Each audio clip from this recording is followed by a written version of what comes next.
Bonjour, bienvenue pour vivre ce moment de recueillement. Notre temple n'est pas en mesure, n'est pas adapté à recevoir des cultes pour l'instant au vu des mesures sanitaires et des directives que nous comprenons bien.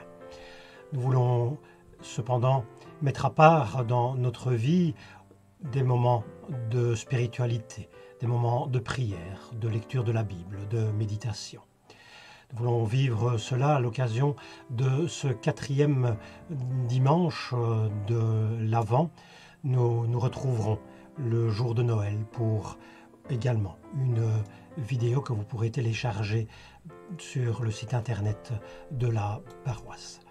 Nous voulons commencer notre moment de recueillement pour aujourd'hui avec un psaume tout indiqué pour ce moment de l'Avent, un psaume qui nous fait réfléchir sur la présence du divin au milieu de nous. Je veux chanter à jamais l'amour du Seigneur et proclamer d'âge en âge sa fidélité. En effet, je peux le dire, car tu l'as promis, l'amour est inébranlable pour l'éternité. Ta fidélité est établie dans les cieux. Le Seigneur a contracté une alliance avec son élu. J'affermis ta dynastie pour l'éternité et j'établirai ton trône au siècle des siècles.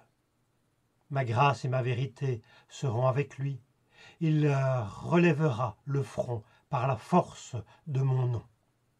J'étendrai jusqu'à la mer sa domination, j'établirai son empire jusque sur les fleuves. En m'invoquant, il dira « Mon Père, c'est toi. Tu es le roc qui me sauve. Tu es mon Dieu. » Et moi, je ferai de lui mon fils premier-né, le plus élevé des rois de la terre. Je lui garderai pour toujours mon amour et ma grâce, et mon alliance fidèle lui est assurée. Je ferai durer toujours sa postérité, et son trône aussi longtemps que durent les cieux.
Nous partageons maintenant ce texte de méditation qui fait écho à la réflexion sur la présence du divin dans le monde.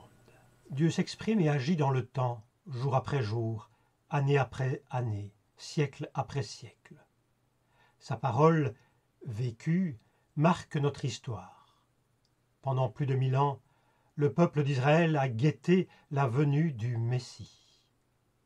Et chacun de nous vit la même histoire, suit le même chemin. Chacun de nous doit découvrir pour lui-même que le Seigneur est proche. Proche et pourtant secret. Le Seigneur n'impose ni sa grâce, ni sa lumière. C'est à nous de découvrir son empreinte, ses paroles, dans un monde qu'il a transfiguré par son passage.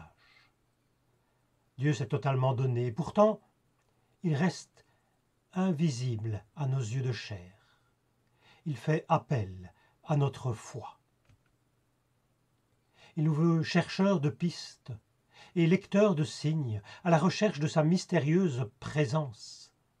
Dieu veut que nous travaillions à un monde plus fraternel. Il veut que nous rassemblions les hommes dans la vérité. Notre rassemblement est en même temps certitude et parole. C'est le grand signe de la présence de Dieu. Et il prépare son retour.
Faire pour éclairer ce jour 2 lectures dans la Bible.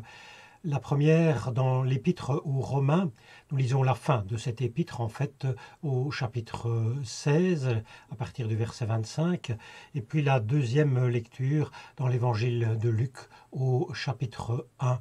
Nous lisons les versets 26 à 38. L'annonce faite à Marie de la naissance de Jésus. Louons Dieu.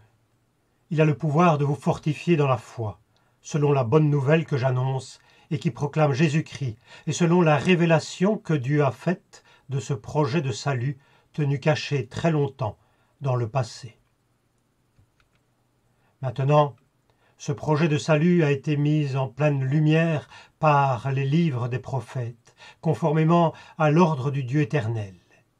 Il est porté à la connaissance de tous les autres peuples pour qu'ils mettent leur foi en lui et qu'ils lui obéissent.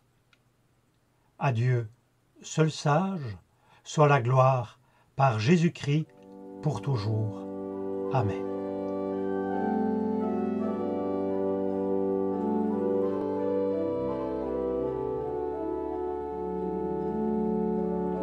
Le 6e mois, Dieu envoya l'ange Gabriel dans une ville de Galilée, Nazareth, chez une jeune fille dont le fiancé s'appelait Joseph. Celui-ci était descendant du roi David. Le nom de la jeune fille était Marie.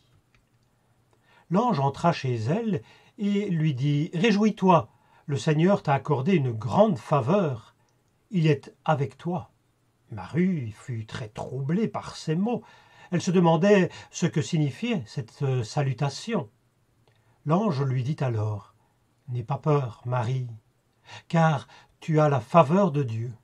Bientôt tu seras enceinte et tu mettras au monde un fils que tu appelleras du nom de Jésus. Il sera grand et on l'appellera le Fils du Dieu très haut. Le Seigneur Dieu fera de lui un roi, comme le fut David, son ancêtre. Et il régnera pour toujours sur le peuple d'Israël. Son règne n'aura pas de fin. » Marie dit à l'ange « Comment cela serait-il possible, puisque je suis vierge ?» L'ange lui répondit « L'Esprit Saint viendra sur toi, et la puissance du Dieu très haut te couvrira comme d'une ombre. C'est pourquoi l'enfant qui va naître sera saint, on l'appellera Fils de Dieu. » Élisabeth, ta parente, attend elle-même un fils, malgré son âge. Elle, qu'on disait stérile, en est maintenant à son 6e mois. Car rien n'est impossible à Dieu.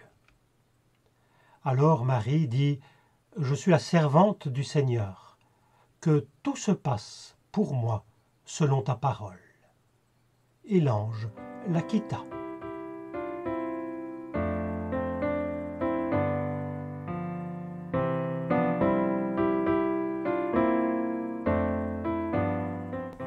Que retenir de ces passages de l'Évangile lu? Plus généralement, que retenir en ce XXIe siècle de ces morceaux de l'Écriture qui sont en lien avec la naissance de Jésus de Nazareth? Ne sont-ils pas bien désuets, ces textes anciens? Certes, on aime, en Église en tout cas, les lire, se les remémorer, surtout en cette période de Noël, bien évidemment, mais ont-ils encore une quelconque pertinence pour aujourd'hui ?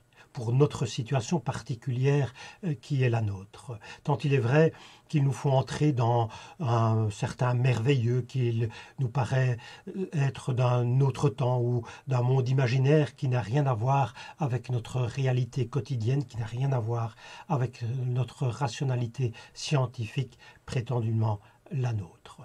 Le texte lu, cette annonce à Marie fait partie d'un ensemble, fait partie de ces récits évangéliques, ces histoires placées dans les évangiles qui racontent la naissance de Jésus, fait partie de cet ensemble d'histoires qui comprennent entre autres l'annonce de la naissance, les quelques versets qui entourent cette venue de Jésus, les anges qui s'entretiennent avec les bergers, les mages qui viennent d'on ne sait où, et quelques autres récits plus ou moins bien connus. Nos Bibles n'ont retenu que les histoires dans l'évangile de Luc et Matthieu, mais nos imaginaires sont nourris d'autres textes, peu importe ici. Mais ne nous y trompons pas, ce sont des histoires symboliques qui disent simplement que Jésus est un personnage important. Je crois que le but de ces récits est uniquement celui-là. Mais il est vrai que tout au long de l'histoire de l'Église, on les a embellis, on en a fait beaucoup de représentations, ils ont pris une importance peut-être totalement démesurée. Et en même temps, que je dis cela, combien j'aime ces récits. Ils sont, me semble-t-il, toujours à percevoir et à recevoir avec un certain esprit d'enfance. En tout cas, si l'on commence à s'interroger sur leur historicité, sur leur vraisemblance ou sur leur incohérence, on y trouvera tout ce que l'on veut pour les démonter. Mais ce faisant, on se trompe de cible, me semble-t-il. Rationnellement, on peut dire qu'il y a eu d'autres récits de naissance virginale, d'autres récits extraordinaires de naissance de fils de Dieu, dans diverses mythologies ou histoires mythifiées. Mais ne nous trompons pas de cible. Les récits de nos évangiles, s'ils ressemblent à cela, à ces histoires, sont quant à eux témoignages de foi d'hommes et de femmes de leur temps. Ils sont, me semble-t-il, récits de foi et récits de foi d'abord. La foi du rédacteur de l'Évangile et de sa communauté, des personnes qui l'entouraient.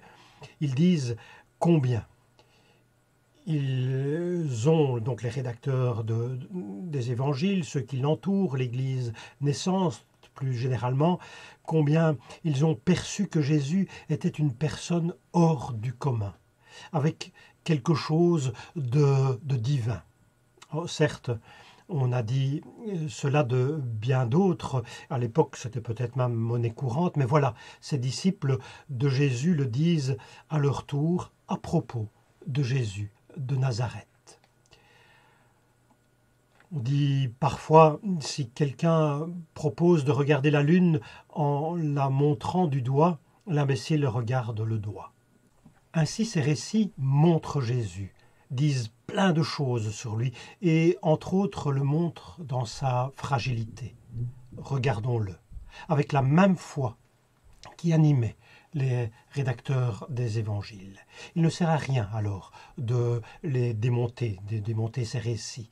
Il montre Jésus surgit dans l'histoire des hommes pour apporter un message novateur, hors norme. Il surgit au cœur de l'humanité, pas dans ce que les hommes considèrent comme glorieux, mais au sein d'une famille modeste, entourée de personnes modestes, presque banales. Ainsi, ces récits disent la foi des personnes de ce temps-là, qui ont perçu que c'était au cœur de l'humanité que le divin se manifeste à l'humain. C'est là, au cœur de l'humanité, pas dans des palais aussi glorieux soient-ils, que des paroles incroyables peuvent surgir. C'est là que les paroles de Jésus exerceront le prodigieux. C'est pourquoi j'aime ces représentations de la crèche qui défilent sur l'écran, qui montrent la modestie de la naissance de Jésus dans des contextes différents, mais en gardant cette même foi. Aujourd'hui, où l'on a parfois tendance à croire à la toute-puissance de l'homme, on oublie peut-être que le divin a sa place au cœur de l'humanité. Une place pour dire des essentiels que l'on ferait bien de ne pas oublier dans notre recherche de bonheur. Des essentiels comme celui de la fraternité humaine. Une fraternité humaine peut-être comme celle des bergers qui partageaient un même métier, une même occupation, aussi modeste soit-elle, comme l'essentiel de la paix, que dégage la vue d'un berceau, d'une crèche, d'un tableau tel que celui qui est dépeint dans ces récits de naissance de Jésus. Des essentiels comme la beauté que les artistes, quels qu'ils soient, peuvent montrer. Des essentiels comme l'amour, comme celui qui lie deux êtres qui s'apprêtent à accueillir un enfant.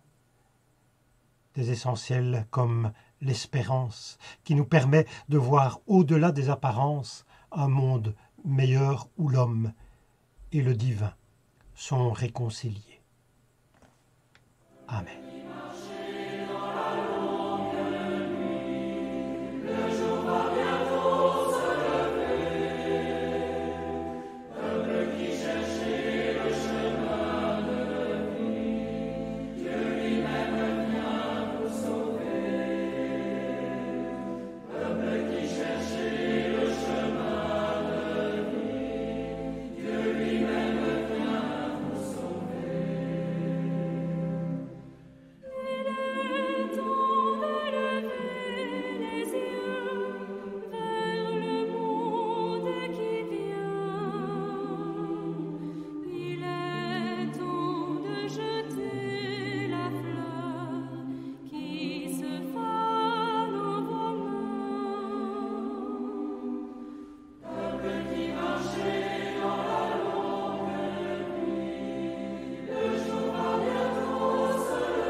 Seigneur notre Dieu, nous nous préparons à la fête de Noël, même si cette année, cette fête aura un goût un peu différent à cause de l'épidémie qui frappe notre monde.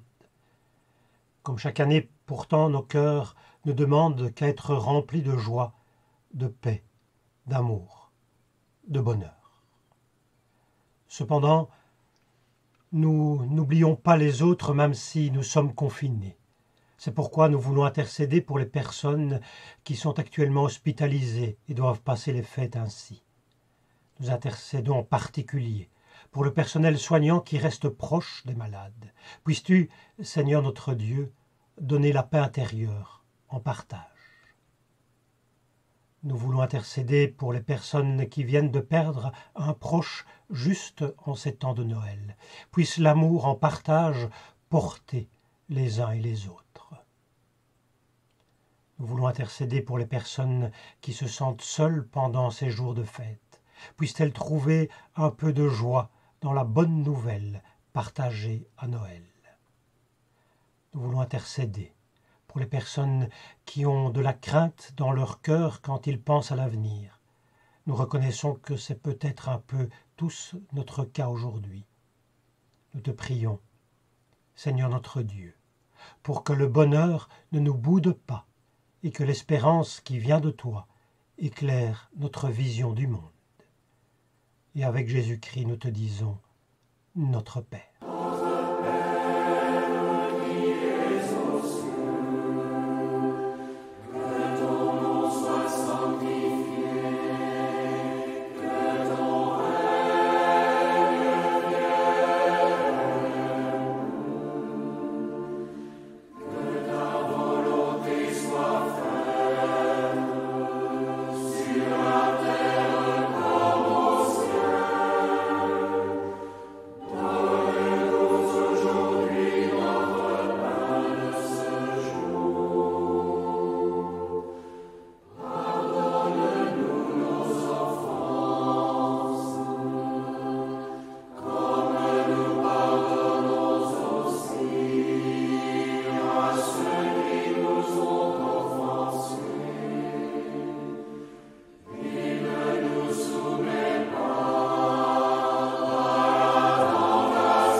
Il me reste à vous donner rendez-vous le 25 décembre pour le culte en vidéo, puisque nous n'aurons pas l'occasion de le faire en présentiel, comme l'on dit maintenant. D'ici là, je vous souhaite une bonne préparation de Noël, un bon réveillon, même si il sera en confiné et en petit nombre, peu importe, que la grâce et la paix soient avec vous.